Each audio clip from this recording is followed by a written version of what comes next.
મોનિસા નબીદા માંગી ત્રિપુરારી, ચલેવું ભવન સંગ દક્ષ કુમારી. મહાત્માની પાસે વિદાય માંગી કે હવે અમે કૈલાસ જઈએ. અગસ્ત્યજીએ વિદાય આપી અને જયારે પાછા ફર્યા એટલે તુલસીદાસજીએ પાછા ભવાનીને બતાવ્યા કે ચલેવું ભવન સંગ દક્ષ. આવ્યા ત્યારે સાથે હતા, જતી વખતે સાથે હતા, ખાલી કથા સાંભળવામાં જ નામ નહીં લખ્યું, કારણ કે એમાં સાથે નહોતા રહ્યા. બેઠેલા સહી પણ સાંભળી નહોતી એટલે નામ ઉડાડી મૂક્યું. આવ્યા ત્યારે કેટલું સન્માન આપ્યું, શબ્દ પર ગૌર કરે આપ. સંગ સતી જગ જનની ભવાની. કથા સાંભળવા આવે છે તો તુલસીદાસજી કહે જગતની માં ભવાની સાથે હતા. પણ અગસ્ત્ય ઋષિનો સરળતાનો ગલત અર્થ કર્યો, પરમાત્માની મંગલમય કથાનો અપરાધ કર્યો અને અભિમાનમાં ડૂબીને સતીએ કથા ન સાંભળી એટલે જતી વખતે જગજનની ભવાનીનું સન્માન તુલસીએ હટાવી લીધું અને લખ્યું ચલેવું ભવન સંગ દક્ષ કુમારી. દક્ષની દીકરી છે. દક્ષ એટલે બુદ્ધિમતા, બુદ્ધિમાન બાપની બેટી છે એટલું જ દેખાયું. બાકી જે ભવાની જગજનનીનું જે સન્માન હતું એ આદર ઉઠી ગયું. પતિ પત્ની અને ભવાનીના મનમાં તો એટલો ઘમંડ, જાણે કથા નથી સાંભળી એનું ગૌરવ લે. બંને જણ ચાલ્યા જાય. હવે બન્યું એવું કે સમય ત્રેતાયુગનો હતો અને એ વખતે રામ જન્મ થઈ ચૂકેલો. કથા સાંભળેલી એ આગલા ત્રેતાયુગના રામ અવતારની, કારણ કે આપણે ત્યાં નિયમ છે કે દર ત્રેતાયુગમાં રામ અવતાર થાય અને તેથી જે કથા ગવાય તે ગત ત્રેતાયુગમાં, વર્તમાન ત્રેતાયુગ હતો એનો રામ જન્મ થયેલો. ભગવાન રામ પિતાની આજ્ઞા પાળીને વનમાં દંડિકારણ્યમાં ફરતા હતા અને સીતાજીનું રાવણ અપહરણ કરીને જતો રહ્યો. રામ લક્ષ્મણ સીતાજીની શોધમાં દંડિકારણ્યમાં ફરે છે. એ વખતે શિવ અને સતી બંને કૈલાસ જતા હતા. આ કાળ શંકર ભગવાન બ્રહ્મ છે, અંતર્યામી છે, એને વિચાર થયો કે જેની કથા સાંભળવા માટે કુંભજના આશ્રમમાં ગયા એ ભગવાનની લીલા તો અત્યારે ચાલુ છે. શંકર ભગવાન વિચાર કરે કઈ રીતે દર્શન થાય, કારણ કે ભગવાન તો ગુપ્ત રૂપે અવતર્યા છે. એની સન્મુખ જાઓ તો એની ગુપ્તતા સચવાય નહીં, એનું બ્રહ્મત્વ ખુલ્લું પડે તો લીલામાં બાધા પડે અને દર્શન ન થાય તો એનો અર્થ શું? કોઈ પણ હિસાબે મને દર્શન થાય, આવો ભાવ શિવજીના હૃદયમાં જાગ્યો. દંડિકારણ્યમાં આગળ આગળ વધી રહ્યા છે. રામજી આજુબાજુ જ ઘૂમે છે એવો ભાસ થયો છે. પરમાત્માના દર્શન માટે એક ભાવના જાગી. સતીના મનમાં કોઈ અસર નથી, કારણ કે ક્યાંક અહમ અને બુદ્ધિમતા કામ કરે. શંકરજીમાં ભાવ અને ભક્તિ કામ કરે. ચાલ્યા જાય એમાં ભગવાનને કરવું. શંકર ભગવાને દૂરથી રામ લક્ષ્મણને જતા જોયા. શંભુ સમય તે રામ અહીં દેખા. સીતાજીની તલાશ કરતા વૃક્ષોને મૃગલાઓને પૂછતા પૂછતા તમે મારી સીતાને જોઈ છે, આમ રડતા રડતા વિયોગી રામને પસાર થતા જોયા અને પરમાત્માની એ અદ્ભુત લીલાને જોઈ ભગવાન શંકર નાચી ઉઠ્યા. હે સચ્ચિદાનંદ, હે જગપાવન, આપનો જય હો એમ કહી શંકર ભગવાન નેત્રો બંધ કરી અને ધ્યાનસ્થ બની ગયા. રોમ રોમ માંથી પ્રેમ પ્રગટ્યો છે પ્રભુની લીલા જોઈ. સતીને શંકા પડી કે કમાલ છે, આ બે જણ એમાંથી એકની પત્ની ગુમ થઈ છે તો એને શોધવા નીકળ્યા અને શંકર ભગવાને એને સચ્ચિદાનંદ કહીને વંદન કર્યા અને વંદન કર્યા પછી આટલા બધા ભાવાવેશમાં શિવજી આવી ગયા, નાચવા લાગ્યા. આ બે જણ કોણ છે? હવે કામી માણસની જેમ, વિયોગી માણસની જેમ વિરહમાં વૃક્ષોને પૂછે આટલું પાગલપન આવી ગયું અને આને બ્રહ્મ કહીને શંકર ભગવાન વંદન કરે. સતીને શંકા પડી. હવે વિચાર કરો, બંને જણ એક સાથે કથા સાંભળવા ગયા, એક જ સંતના મુખથી કથા વહી, બંને જણ એક સાથે પાછા ફર્યા, એક સાથે પતિ પત્નીને રામના દર્શન થયા, પણ શિવ પામી ગયા, સતી પામી શક્યા નહીં. કારણ કે મનમાં અહમ અને બુદ્ધિ કામ કરે. અહમ અને બુદ્ધિ ઈશ્વરને ઓળખવા દેતી નથી. ઈશ્વરની ઓળખાણ આ બે વસ્તુએ અટકાવી. હિમાલયની તળેટીમાં ફરતા હોઈએ અને આપણે નરી આંખે હિમાલય જોતા હોઈએ તો કઈ દંતકથા તો નથી, હિમાલય તો હકીકત છે.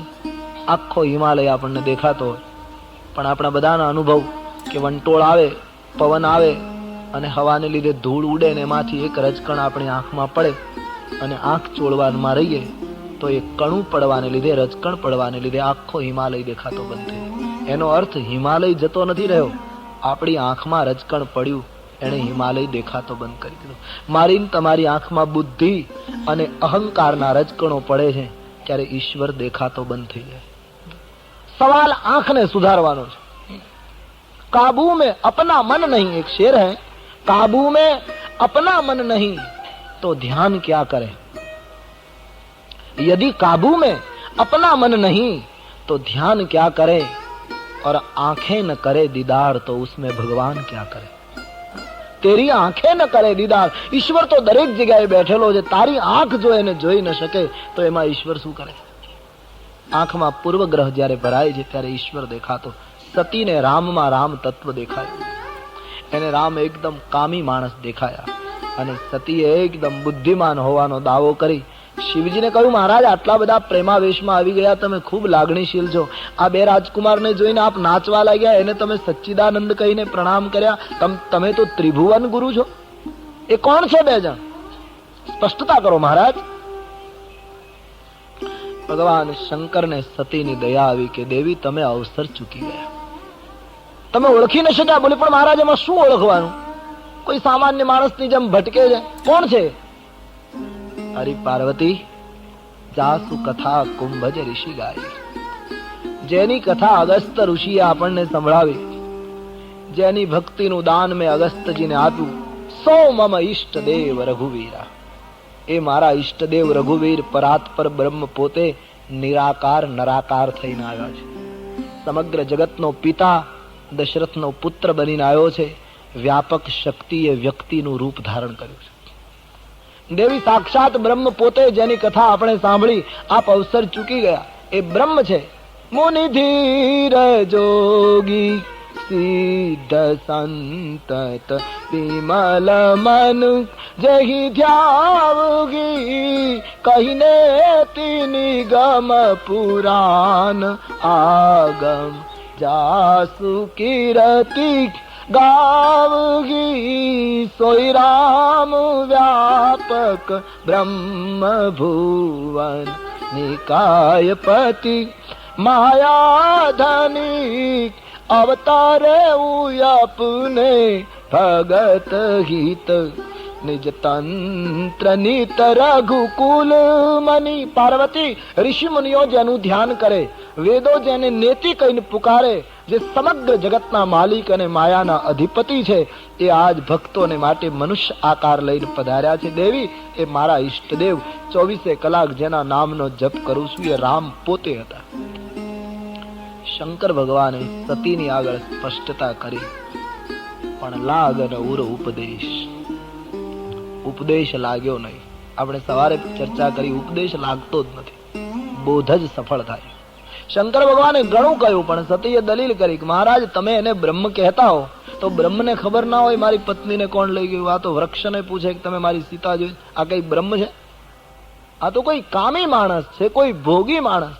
આને બ્રહ્મ ન કહેવાય. મહારાજ તમે વધારે પડતા લાગણીશીલ છો, તમને આવો ભાવ જાગે, બાકી બ્રહ્મ નથી. સતીએ દલીલો કરી.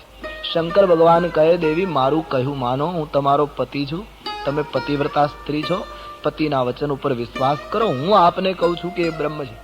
સતી ઇનકાર કરે. કેટલી વાર શંકર ભગવાને સમજાયું, સતી કહે નહીં, રામ બ્રહ્મ નથી. હવે તમે થોડો વિચાર કરો, કળયુગ કરતા ત્રેતાયુગ એ તો સારો કાળ ગણાય, અને જ્યારે રામજીની હાજરી હતી એવા કાળમાં રામને પ્રત્યક્ષ દેખાડીને શંકર ભગવાન જેવી વ્યક્તિ સમજાવે કે રામ બ્રહ્મ છે, તમે માનો, અને છતાંય સતી કહે હું માનવા તૈયાર નથી, તો આજ કળયુગમાં અમે બૂમો પાડી પાડીને થાકી જઈએ અને બધા એમ કહે કે રામ જેવું કઈ નથી, તો એમાં રડવાનું શું? કારણ કે આ પહેલેથી આમ જ ચાલ્યું આવે. શંકરજી પણ નિષ્ફળ ગયા છે. સતી નથી માન્યા, બ્રહ્મ છે જ નહીં, રામ ઇનકાર કર્યો. બુદ્ધિ, કેવલ બુદ્ધિ તત્વથી બ્રહ્મ નથી સમજાતો. અને આપણા ચિંતકોએ કહ્યું ને કે જગતમાં બધાને સમજાવી શકાય, 3 જણને ન સમજાવી શકાય. અને એ હકીકત. આખી દુનિયાને તમે સમજાવી શકો, પણ 3 જણને સમજાવવા કઠિન. પત્ની, પાડોશી અને પિતરાય, આ 3ને સમજાવવા કઠિન. આખા જગતને તમે સમજાવી શકો, પણ પત્નીને સમજાવવા બેસો તો એમ કે હવે તમે રહેવા દો, અમને બધી ખબર છે, એ તમે બધું બહાર ચાલુ રાખજો, અહીંયા રહેવા દો. એ તમારી વાત નહીં કબૂલ કરે, એ દલીલો કરશે, તમારે ચૂપ થવું પડે. બીજા પાડોશી, આખા જગતને સમજાવી શકાય, પાડોશી દુનિયા તમને આખી પગે લાગતી હોય પણ પાડોશીઓ ધ્યાન નહીં આપે. પાડોશીને એમ થાય કે હવે આ તો રોજ આવે ને જાય છે, આમાં છે શું. અને બીજા પિતરાય જગત વંદન કરતું હશે, પિતરાય ભાઈઓ જુદો વિરોધ કરતા છે કે શું બધા પગે લાગો. હા, એના બચપણથી અમે ઓળખીએ છીએ કે એનું જીવન કેવું છે. પિતરાયું આવું પેલું કરતું હશે. ત્રણને સમજાવવા કઠિન. શંકર ભગવાન નિષ્ફળ ગયા. લાગન ઉર ઉપદેશ જદપી કહેવું શિવ બાર બહુ. શંકર ભગવાને ઘણી વાર કોશિશ કરી પણ સતી માન્યા નહીં. બોલે બિહંસી મહેશ. શંકર ભગવાન હસી પડ્યા. ભગવાનની માયાની પ્રબળતાને શંકર ભગવાને નમતું આપ્યું કે હે માયા, તારી પ્રબળતા અદ્ભુત છે કે આજ સતી જેવી સ્ત્રીને તે ચક્કરમાં લઈ લીધી. ખૂબ સમજાયું છતાંય માન્યા નહીં. પુરુષાર્થ કરી જોયો, સફળ ન થયા. પછી શંકર ભગવાને કહ્યું કે હે દેવી, પહેલી વાત તો એ કે તમારે આવો સંશય ન કરવો જોઈએ, મારી વાત ઉપર વિશ્વાસ રાખવો જોઈએ. અને છતાંય તમે શંકા કરો છો અને બ્રહ્મ રામ છે એ માનવા તૈયાર ન હોય તો હવે એક કામ કરો, હું આ વડલાની નીચે બેઠો છું, તમે જઈને પરીક્ષા કરી આવો બ્રહ્મ છે કે મનુષ્ય. હું તમારી પ્રતીક્ષા કરું છું. દેવી, એક વાતનો ખ્યાલ કરજો કે એ બ્રહ્મ છે, મારા ઈષ્ટદેવ છે, સમગ્ર જગતનો એ પરીક્ષક છે. એની પરીક્ષા કરતી વખતે વિવેક ન ચૂકશો. એક તો તમારે જવું જ ન જોઈએ. હજી મારા વચન ઉપર વિશ્વાસ કરો કે એ બ્રહ્મ છે, અને છતાંય એ દક્ષ પુત્રી તમારા મનમાં જો ન બેસતું હોય તો પરીક્ષા કરો, પણ વિવેકથી વિચાર કરજો. હું આ વડલાની નીચે બેઠો છું, આપ આવો ત્યાં સુધી પ્રતીક્ષા કરો. કેટલું મોટું સૂત્ર આવે, જીવન ઉપયોગી. કોઈ પણ વસ્તુના નિરાકરણ માટે જીવનમાં કોઈ સમસ્યા ઊભી થાય તો એના સમાપન માટે બધા પ્રયાસો કરી લેવા જોઈએ. અને બધા પ્રયાસો કરવા છતાંય સફળતા ન મળે તો પછી પ્રતીક્ષા કરવાની. પહેલા પૂરા પ્રયાસો કરી લેવાના. પ્રયાસોને અંતે પણ સમાધાન પ્રાપ્ત ન થાય તો પછી પ્રતીક્ષા ઉપર છોડો કે હોય અહીં સોઈ જો રામ રચી રાખા. આ ચોપાઈ પછી આવી. આખો દિવસ હું ને તમે મહેનત કરીએ, મજૂરી કરીએ, પરિશ્રમ કરીએ અને છતાંય સાંજ પડતા સૂરજ ડૂબી જાય તો એ સૂરજને પાછો કાઢવા માટે પછી ગમે તેટલા દીવા સળગાવો, સૂરજ ન નીકળે. એના માટે તો રાત્રિભર પ્રતીક્ષા જ કરવી પડે. હવે રાત્રિભર આરામ કરો, હવે તો સવાર પડશે. રાત્રિ ગમિષ્યતિ ભવિષ્યતિ સુપ્રભા. હવે તો સૂરજ કઈ પુરુષાર્થથી નથી નીકળતો, એના માટે પ્રતીક્ષા જ કરવી પડે. એમ જીવનના કોઈ પણ પ્રસંગે માનવ માટે બહુ ઉપયોગી સૂત્ર. પ્રયાસો પહેલા કરી લો, છતાંય નિષ્ફળતા મળે તો પછી હરિ ઉપર છોડો. હારે કો હરિ નામ. શંકર ભગવાન સતીને કહ્યું કે જા, હું આ વડલાની નીચે બેઠો છું. શંકર ભગવાન વિચાર કરવા લાગ્યા. હોય અહીં સોઈ જો રામ રચી રાખા, કો કરી તર્ક બઢાવહી શાખા. અસ કહી લગે જપન હરિ નામા, ગઈ સતી જહ પ્રભુ સુખધામા. હે ભરદ્વાજજી, શંકર ભગવાન વડલાની નીચે બેસી હરિનામનો જપ કરવા લાગ્યા. મારે શું કામ તર્ક વિતર્ક કરવા? રામે જ આવું નક્કી કર્યું હશે એટલે થતું હશે. આમ માની શંકરજી હરિભજન કરવા લાગ્યા અને સતી ગમંડમાં રામની કસોટી કરવા નીકળ્યા. દંડિકા રહીને બહુ સારી જગ્યા નથી. રામાયણનું જે જંગલ છે પંચવટીનો, એ ભૂમિ બહુ સારી નહોતી. આ એ જ ભૂમિ છે જ્યાં ભગવતી સીતાએ લક્ષ્મણને મર્મ વાક્યો કહ્યા અને રાવણ દ્વારા અપહરિત થયા. આ એ જ ભૂમિ છે જે ભૂમિ ઉપર ભવાનીને શંકર ભગવાનની વાત અસ્વીકાર કરવાનું સૂઝ્યું. કારણ કે શાપિત ભૂમિ હતી. ચિત્રકૂટ જેવી ભૂમિ દંડિકારણ્યની ન ગણાય. એ શાપિત ભૂમિ છે, ઋષિ મુનિઓનો શાપ હતો. તો સતીની બુદ્ધિ પણ આ ભૂમિ ઉપર હરાણી. શિવજીનું માન્યું નહીં, ગયા. વિચાર કરે સતી કે કઈ રીતે પરીક્ષા કરું, રામ બ્રહ્મ છે કે મનુષ્ય સાબિત કરવા માટે કયો પ્રયોગ કરું. પુની પુની હૃદય વિચાર કરી, ધરી સીતા કર રૂપ. तुलसीदास जी लिखते हैं, आगे होई ते ही पंथ चली, जहां आवत सुरभू. खूब विचारणाने अंते દક્ષની પુત્રી સતીએ નિર્ણય કર્યો કે લાવ સીતાનું રૂપ લઈને જાઓ. સીતાનું રૂપ લઈને આગળ આગળ ચાલવા માંડું એટલે જો બ્રહ્મ હશે તો મને ઓળખી જશે કે આ કઈ મારી સીતા નથી, આ તો જગદંબા છે. અને જો સામાન્ય માણસ હશે તો સીતાના વિયોગમાં રડે છે તો મને જોતા જ મારો હાથ પકડીને નાચવા લાગશે કે સીતા તમે ક્યાં હતા, અમે તો ક્યારના તમને શોધીએ છીએ. મને જોઈને ખુશ થઈ જશે. બ્રહ્મ છે કે મનુષ્ય, એની ખાતરી કરવા માટે સતીએ સીતાનું રૂપ ધારણ કર્યું. બનાવટી સીતા બને, મૂળ સીતા નથી, બનાવટી સીતા. હવે બન્યું છે એવું કથામાં કે રામ અને લક્ષ્મણ આમ ચાલ્યા આવતા હતા, એમાં ભવાની બનાવટી સીતાનું રૂપ લઈને વચ્ચેથી એકદમ આવ્યા. આમ રામ લક્ષ્મણ આવતા હતા, આગળ રામ લક્ષ્મણ પાછળ, એમાં એકદમ વચ્ચેથી આવ્યા અને રામજીની આગળ આગળ ચાલવા માંડ્યા. બોલ્યા નહીં કઈ. એને એમ કે બસ મને સીતા સમજીને મારો હાથ પકડશે તો હું માની લઈશ કે આ બ્રહ્મ નથી, અને આગળ ચાલુ છું, મને ઓળખી જાય કે આ સીતા નથી તો કબૂલ કરી આગળ આગળ ચાલવા લાગ્યા. જોકે ત્યાં જ પકડાઈ ગયા આમ તો, નહીતર સીતાજીને ચાલવાનો નિયમ રામની પાછળ છે અને આગળ ચાલવા માટે. સાચી ભક્તિ હોય ને એ ભગવાનની પાછળ ચાલે, પણ બનાવટી ભક્તિ તો ભગવાન કરતા આગળ દોડતી. કારણ કે સીતાને તુલસીદાસજીએ અયોધ્યા કાંડમાં ભક્તિની ઉપમા આપી છે કે સીતા ભક્તિ છે, લક્ષ્મણ મૂર્તિમંત વૈરાગ્ય છે અને રામજી જ્ઞાન છે. આજ સાચા સીતા હોત તો ભક્તિ ગણાત અને સાચી ભક્તિ હોત તો રામની પાછળ ચાલત. પણ આ તો બનાવટી સીતા એટલે બનાવટી ભક્તિ, અને બનાવટી ભક્તિ પ્રભુની પાછળ ન ચાલે, એ ભગવાનની આગળ ચાલો. બનાવટી ભક્તિ કરતા હોય ને એને પ્રભુના પ્રભાવની ચિંતા કરતા પોતાના પ્રભાવની બહુ ચિંતા, અને તેથી આગળ ચાલવા લાગે. બહુ સરસ પ્રસંગ છે. લક્ષ્મણજી ઓળખી ગયા કે ઓહ, જગતની માં ભવાની સીતાનું રૂપ લઈને આવ્યા. લક્ષ્મણજી ઓળખી ગયા. તો રામથી તો ક્યાં સુધી છુપું રહેવાનું. પણ લક્ષ્મણજી કઈ બોલ્યા નહીં, નહીતર લક્ષ્મણજી રામજીને કહેવું જોઈએ કે મહારાજ જરા જુઓ તો સહી આ શું થઈ રહ્યું. પણ લક્ષ્મણજી કઈ બોલ્યા જ નહીં. લક્ષ્મણજીને એમ થયું કે ભગવાન લીલા કરે છે, નાટક કરે છે. કદાચ આ નાટકની અંદર આવો એકાદો પ્રવેશ આવતો હશે, મને શું ખબર. આવું એમણે ગોઠવી રાખ્યું હશે કે પછી સીતાનું રૂપ લઈને ભવાની આવે, હું કંઈક બોલું અને એના નાટકમાં મુશ્કેલી પડે. એના કરતા અત્યારે મારા ભાગમાં કોઈ સંવાદ નથી, મારે ખાલી પાછળ પાછળ ચાલવાનો જ અભિનય કરવાનો, इसलिए कुछ बोले नहीं, पीछे पीछे चले जा रहे. ભવાની આગળ આગળ ચાલવા લાગી. રામજી એકદમ પહોંચ્યા અને રામાયણમાં લખ્યું છે, જોરી પાની પ્રભુ કિનહ પ્રણામ. ભગવાન રામે હાથ જોડીને પ્રણામ કરે. હવે આમાં સતીએ સમજી જવું જોઈતું હતું કે મને પ્રણામ કર્યા એનો અર્થ એ મને ઓળખી ગયા કે તમે જગદંબા છો, હું તમને પગે લાગુ. સીતા હોત તો તમારે મને પ્રણામ કરવા પડે, મારે તમને પ્રણામ ન કરવાના હોય. છતાંય ભવાની સમજ્યા નહીં. બીજા અર્થમાં કહું તો સાચી ભક્તિ પ્રભુને પ્રણામ કરે, પણ ખોટી ભક્તિને તો ભગવાન પણ પગે લાગે. બનાવટી ભક્તિને, દાંભિક ભક્તિને પરમાત્મા પણ હાથ જોડે કે બસ હવે હદ થાય. ઈશ્વર પણ એને વંદન કરે. છતાંય સતી સમજ્યા નહીં.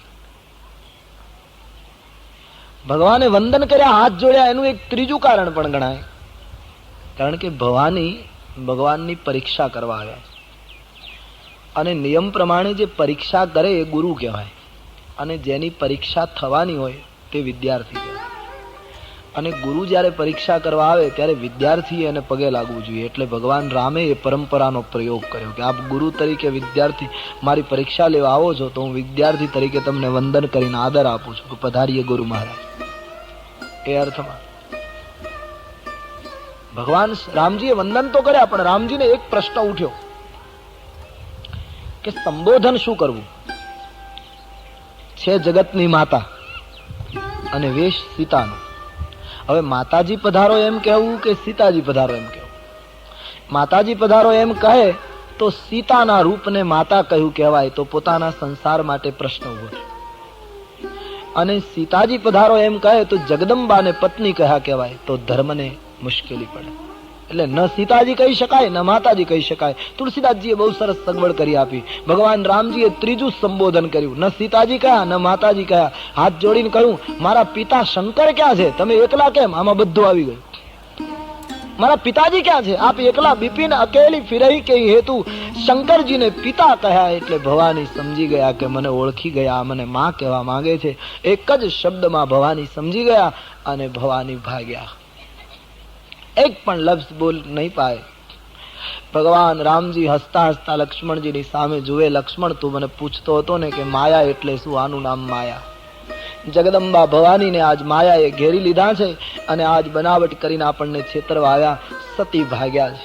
એક પણ શબ્દ બનાવટી ભક્તિ પ્રભુ પાસે ક્યાં સુધી ટકી શકે? સમાજને બનાવટી ભક્તિ છેતરી શકે, બાકી હરિના દ્વાર પાસેથી તો એને ભાગવું જ પડે. સતી ભાગ્યા છે. રામજીને એમ થયું કે લાવ મારું ઐશ્વર્ય બતાવું. એને ખાતરી થઈ જાય કે હું બ્રહ્મ છું, એટલે ભગવાને લીલા કરી અને સતી મૂળ રૂપમાં દોડતા હતા. સામે જોયું તો રામ, લક્ષ્મણ અને વૈદેહી ત્રણેય ચાલ્યા આવે એવું દેખાય. સતી આશ્ચર્યથી ભરાઈ ગયા કે રામ લક્ષ્મણ પાછળ છે, સીતાને કોઈ લઈ ગયું અને આ ત્રણેય મારી સામે ક્યાંથી? એકદમ પાછળ જોયું તો ત્યાં પાછળથી ત્રણેય જણ ચાલ્યા આવે. આ તરફ જોયું તો ત્યાંથી પણ ચાલ્યા આવે. જ્યાં જુએ ત્યાં રામ લક્ષ્મણ વૈદેહી ચારો ઓર દેખાવા લાગ્યા. ઈશ્વરે પોતાની વ્યાપકતા સાબિત કરી કે પાર્વતી ભૂલ ન કરો, હું વ્યાપક બ્રહ્મ છું. ચારે બાજુ ઈશ્વર દેખાય છે. બ્રહ્માદિ દેવતાઓ એની સેવામાં ઉભા છે. આવું પરમ ઐશ્વર્ય જોયું. સતી આ ઐશ્વર્યને સહન નહીં કરી શક્યા. આંખો બંધ કરીને રસ્તામાં બેસી ગયા. નયન મુંદી બેઠી મગુમાહી. ભગવાનને થયું કે હવે એને ખ્યાલ આવી ગયો છે મારા બ્રહ્મપણાનો, એટલે પ્રભુએ માયા અને ઐશ્વર્ય ખેંચી લીધું. આંખ જ્યાં ખોલી તો કછું ન દીખ તહ દક્ષ કુમારી. કઈ જોયું નહીં. ચિંતિત બની ગયા સતી. मैं शंकर कर कहान माना, निज अज्ञान राम पर आना. સતીને ચિંતા વધી ગઈ કે મેં શિવજીનું કહ્યું માન્યું નહીં, મારી અજ્ઞાનતા હું રામ ઉપર નાખવા ગઈ અને હવે મને શંકર ભગવાન પૂછશે તો પ્રત્યુત્તર શું આપીશ? રામ દર્શન પછી તો શાંતિ મળવી જોઈએ, પણ સતીને સંતાપ ઉત્પન્ન થયો. અહંકાર અને બુદ્ધિએ સતીના જીવનમાં મુશ્કેલી ઉભી કરી. દુઃખ થયું છે, શંકર ભગવાન પૂછશે તો શું પ્રત્યુત્તર આપીશ? હૃદય સળગવા લાગ્યું. શિવજીની પાસે હે ભરદ્વાજજી સતી પહોંચ્યા. ભગવાન શંકર જપ કરતા હતા. સતી આવીને ઉભા રહ્યા એટલે શંકર ભગવાને હસતા હસતા પૂછ્યું. સૌ પ્રથમ તો રામાયણમાં લખ્યું છે, હસતા હસતા શંકર ભગવાને કુશળતા પૂછી કે દેવી આપ કુશળ છો ને? હવે આટલી વારમાં કુશળતા પૂછવાની શી જરૂર હતી? પતિ પત્ની કઈ ગુમમાં ગયા હોય ફરવા અને પત્ની એમ કહે કે તમે 5 મિનિટ અહીંયા બેસો, હું હમણાં આવી, એમ કહીને પત્ની કઈ જાય અને કઈ ચીજ વસ્તુ લઈને આવે તો આપણે એને એમ પૂછીએ કેમ તબિયત બરાબર, કુશળ? આટલી વારમાં કુશળતા પૂછવાનો કોઈ પ્રશ્ન ઉઠતો નહોતો, છતાં શંકરજીએ કુશળતા પૂછી. કારણ જેને સંશય લાગુ પડે એ માણસ બીમાર થઈ ગયો. સંશયાત્મા વિનશ્યતિ, એને ભયંકર બીમારી લાગી ગણાય. અને તેથી શંકરજીને થયું કે લાવ બીમારને પૂછું કે હવે કુશળ છો? રામને જોયા પછી બીમારી ગઈ કે કેમ? સંશયનું દર્દ નાશ પામ્યું કે કેમ? એટલે પૂછ્યું. હસી પૂછી કુશલાત. અને બીજો પ્રશ્ન શિવજીએ પૂછ્યો, દેવી આપ બિલકુલ સાચું બતાવજો. કિન્હ પરીક્ષા કવન વિધિ? તમે રામજીની પરીક્ષા કરવા ગયા હતા, કઈ રીતે પરીક્ષા કરી એ બધું સત્ય બતાવો. હવે ભવાની જગદંબા છે, કઈ ખોટું થોડું બોલવાના. પણ છતાં શંકર ભગવાને કહ્યું સાચું બોલજો. કદાચ શિવજીને શંકા પડી કે હવે કદાચ ખોટું પણ બોલશે. આપણે કોઈ બે વ્યક્તિ વાત કરતા હોય તો આપણે હંમેશા કહેતા હોય સાચું બોલજો, કારણ કે આપણને ખબર હોય કે 99% ખોટું બોલશે, એટલે આપણે પહેલેથી અટકાવીએ કે તમે સાચું કહેજો. પણ શંકર ભગવાન સતીને કહે તમે સાચું બોલજો, એટલે શું સતી કઈ જૂઠું થોડું બોલવાના? પણ આજ શિવજીને શંકા પડી કે કદાચ ખોટું બોલશે, એટલે કહ્યું દેવી આપ ગીતા ઠીક સે પઢોગે તો પતા લગે.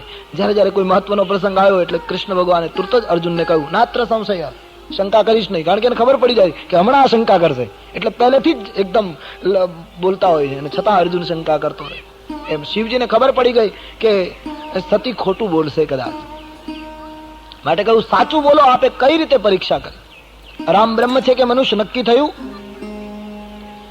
અને શિવજીની ધારણા સાચી પડી. સતી ખોટું બોલ્યા.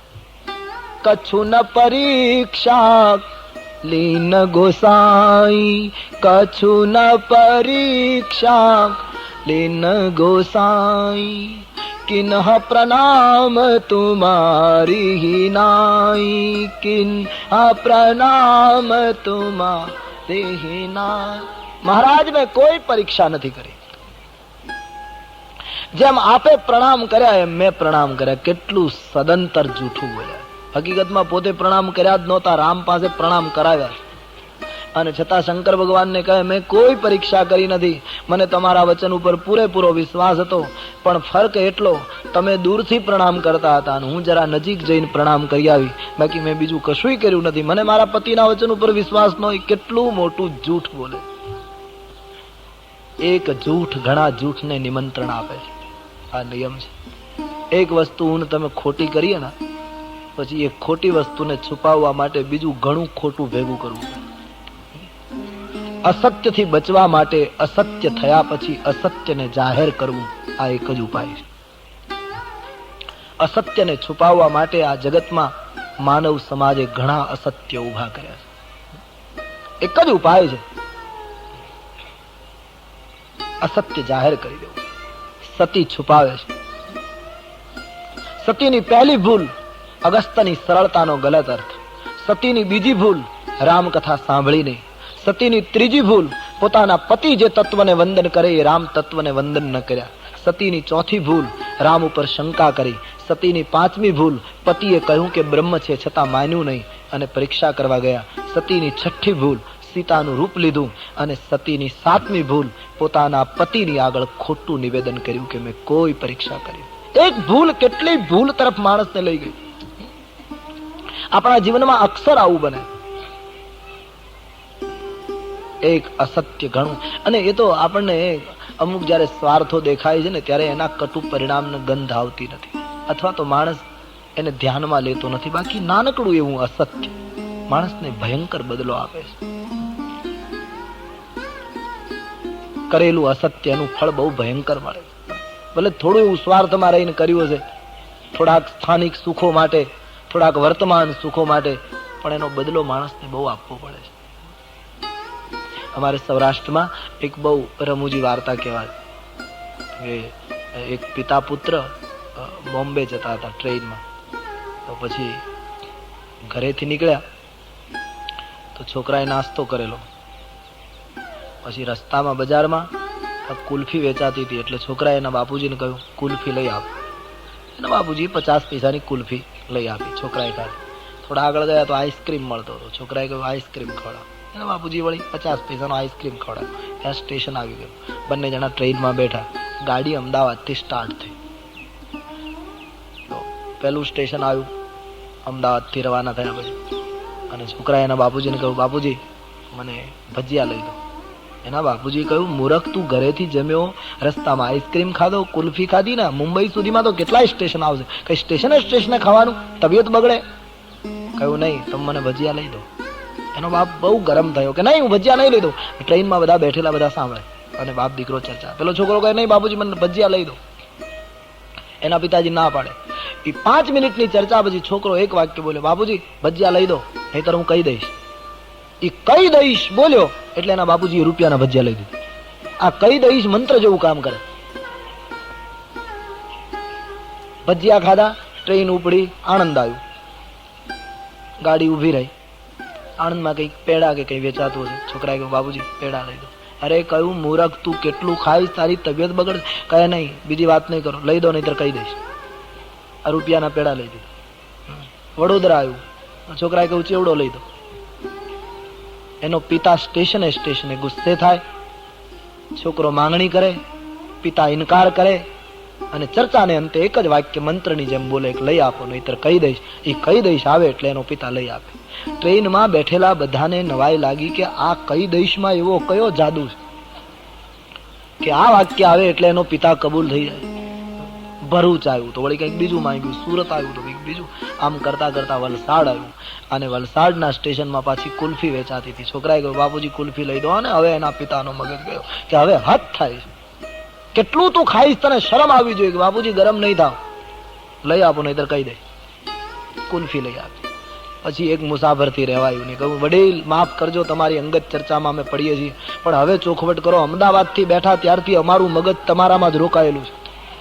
નથી વાંચી શકાતું, નથી જોઈ શકાતું, નથી ઊંઘ આવતી. સ્ટેશન આવે ને અમારા બધાના મગજ તમારામાં આવે છે કે હમણાં છોકરો માંગશે, એનો બાપ ના પાડશે અને પેલો કહી દઈશ એટલું કહેશે એટલે આ લઈ આપશે. આનું કારણ શું? આ કયું રહસ્ય છે કે તમે આટલો ગુસ્સો કરો છો, ઇનકાર કરો છો? છોકરો નાનો એવો અને એ બોલે કે લઈ આપો નહીતર કહી દઈશ, અને પછી જે માંગે તે તમે લઈ આપો. આની પાછળનો રાજ શું છે? પેલા વડીલે કીધું કે ભાઈ મોટું કારણ છે. શું? કે આ છોકરાની ઉંમર 18 વર્ષની છે, પણ એની હાઈટ વધી નહીં અને પરિણામે એ દેખાવમાં 9 વર્ષ જેવો લાગે. કેટલા વર્ષનો તમને લાગે? બધા કહ્યું બસ 8-9 વર્ષનો લાગે, મૂળ 18 વર્ષનો. અને મેં એની અડધી ટિકિટ લીધી છે, એની એને ખબર છે. આ હેરાનગતિ આની છે. એટલે મને દબાવે છે કે લઈ દો, નહીતર કહી દઈશ કે હું અડધીમાં મુસાફરી કરું છું અને થયા છે 18.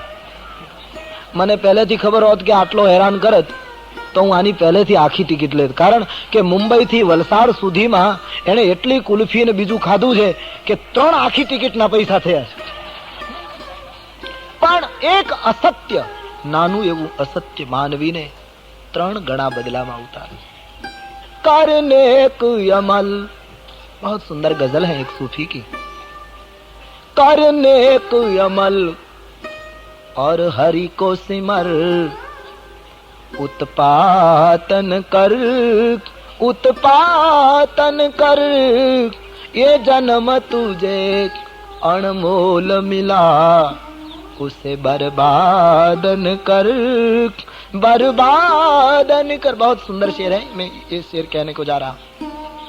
ये दुख जो तुझको मिलता है, निज कर्म का लेखा तू चुकता है, जो पहले दिया सो मिलता है, जो पहले दिया सो मिलता है, फरियादन कर फरियादन कर, ये जन्म तुझे अनमोल मिला, उसे बर्बादन कर, जो पहले दिया सो मिलता. માણસનું થોડું અસત્ય માનવીને અનેક ગણા બદલામાં પાછું ફરે. તો સતી અસત્યને છુપાવવા માટે અનેક અસત્યનો આશ્રય લે છે. અને એ પણ એટલોય વિવેક સતીને ન રહ્યો કે શંકર ભગવાન અંતર્યામી છે, આના આગળ ક્યાં સુધી છુપું રહી શકે. પછી ખોટું કરે ને એને ખ્યાલ ન રહે. સતી જૂઠું બોલ્યા, શંકર ભગવાનને શંકા પડી. યાજ્ઞવલ્ક ભરદ્વાજજીને કહે, મહર્ષિ તબ શંકર દેખે ઉધરી ધ્યાના. આંખો બંધ કરી શંકર ભગવાને ધ્યાનમાં જોયું, અને ધ્યાન કરીને જ્યાં જોયું તો બધું જાણી ગયા કે સતી ગયા, સીતાનું રૂપ લીધું. લક્ષ્મણજી ઓળખી ગયા, કંઈ બોલ્યા નહીં. રામજીએ વંદન કર્યા, પિતા કહીને શરૂઆત કરી. સતી ભાગ્યા, રામજીએ ઐશ્વર્ય બતાવ્યું. આ બધી ઘટના ધ્યાનમાં દેખાય. શિવજી આંખો ખોલી, હૃદયમાં દુઃખ થયું કે સીતાનું રૂપ લીધું અને સતી મારા આગળ ખોટું બોલ્યા. હૃદયને ગમ્યું નહીં. શંકર ભગવાનને બીજો વિચાર એ આવ્યો કે બીજું તો કઈ નહીં, પણ રામ મારા પિતા છે, મારા ઈષ્ટદેવ છે, અને સીતાજી મારી માં છે. મારા પત્નીએ સીતાનું રૂપ લીધું હોય તો હવે એની સાથે સંસારનો સંબંધ કેમ રાખી શકાય? હવે જો સતીની સાથે પ્રીત રાખું, સંસારનો સંબંધ રાખું, તો ભક્તિનો માર્ગ તૂટે અને અનીતિનું આચરણ થાય. હવે સતીની સાથે સંસારનો સંબંધ રખાય તો ભક્તિ તૂટે.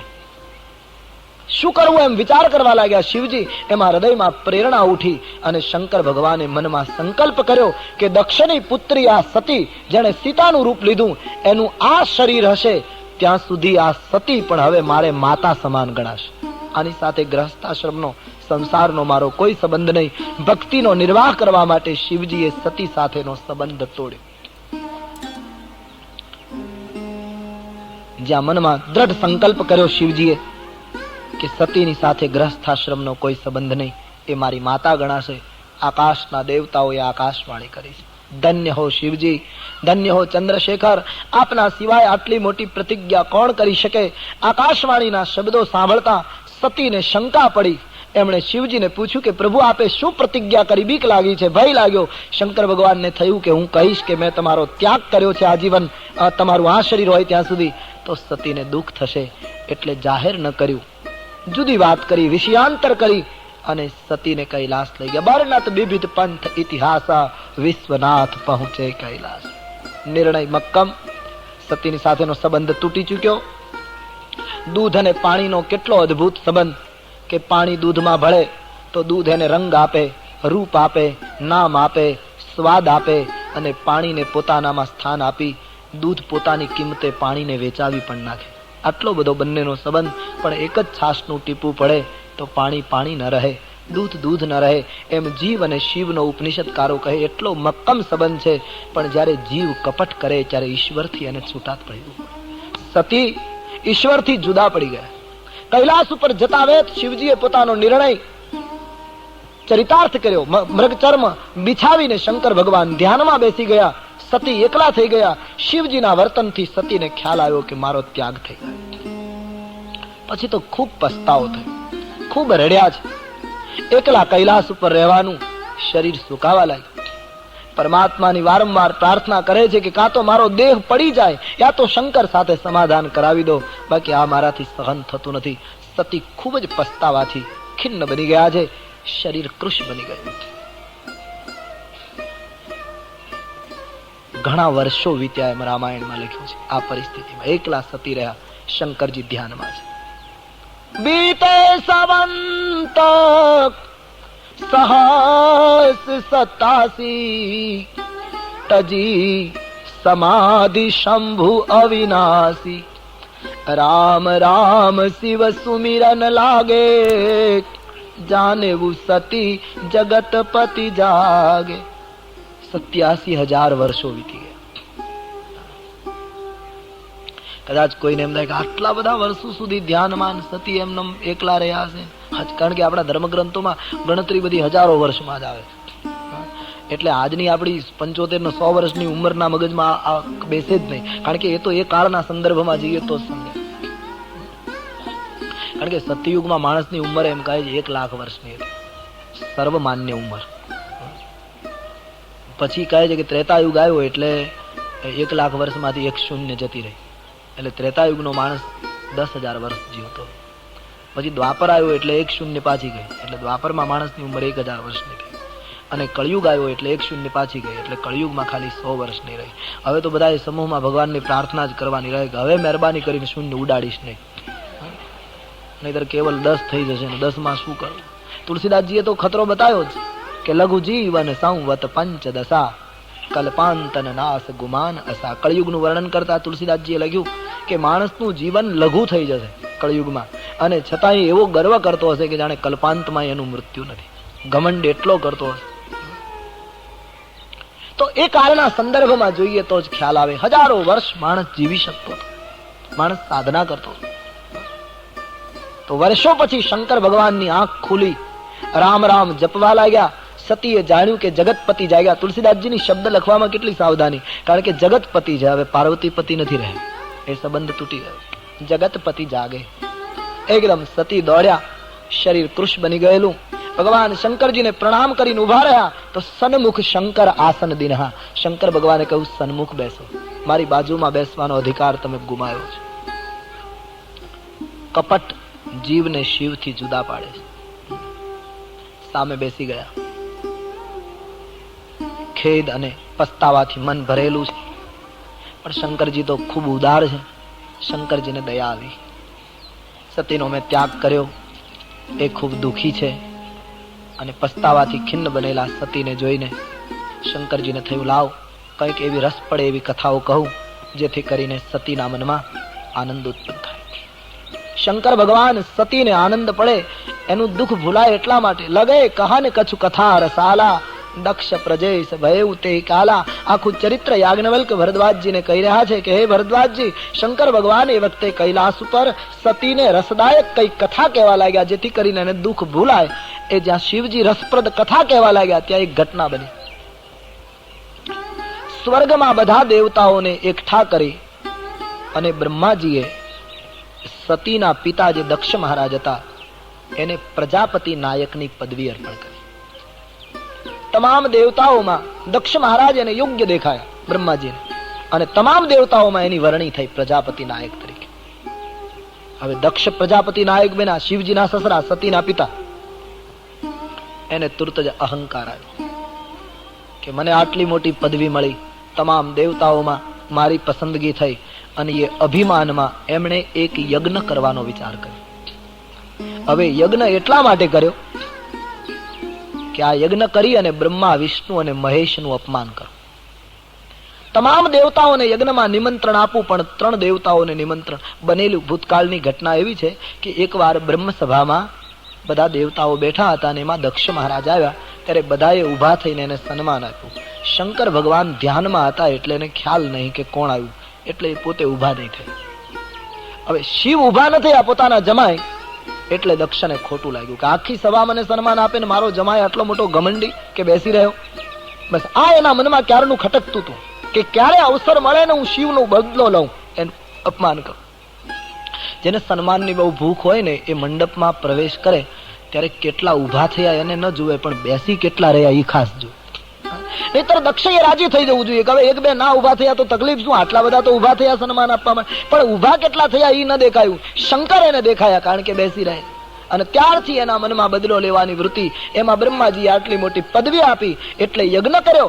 યજ્ઞ બલિદાન માટે નથી કર્યો, યજ્ઞ બદલો લેવા માટે કર્યો. મોટો યજ્ઞ કર્યો. બધા દેવતાઓને નિમંત્રણ આપ્યું.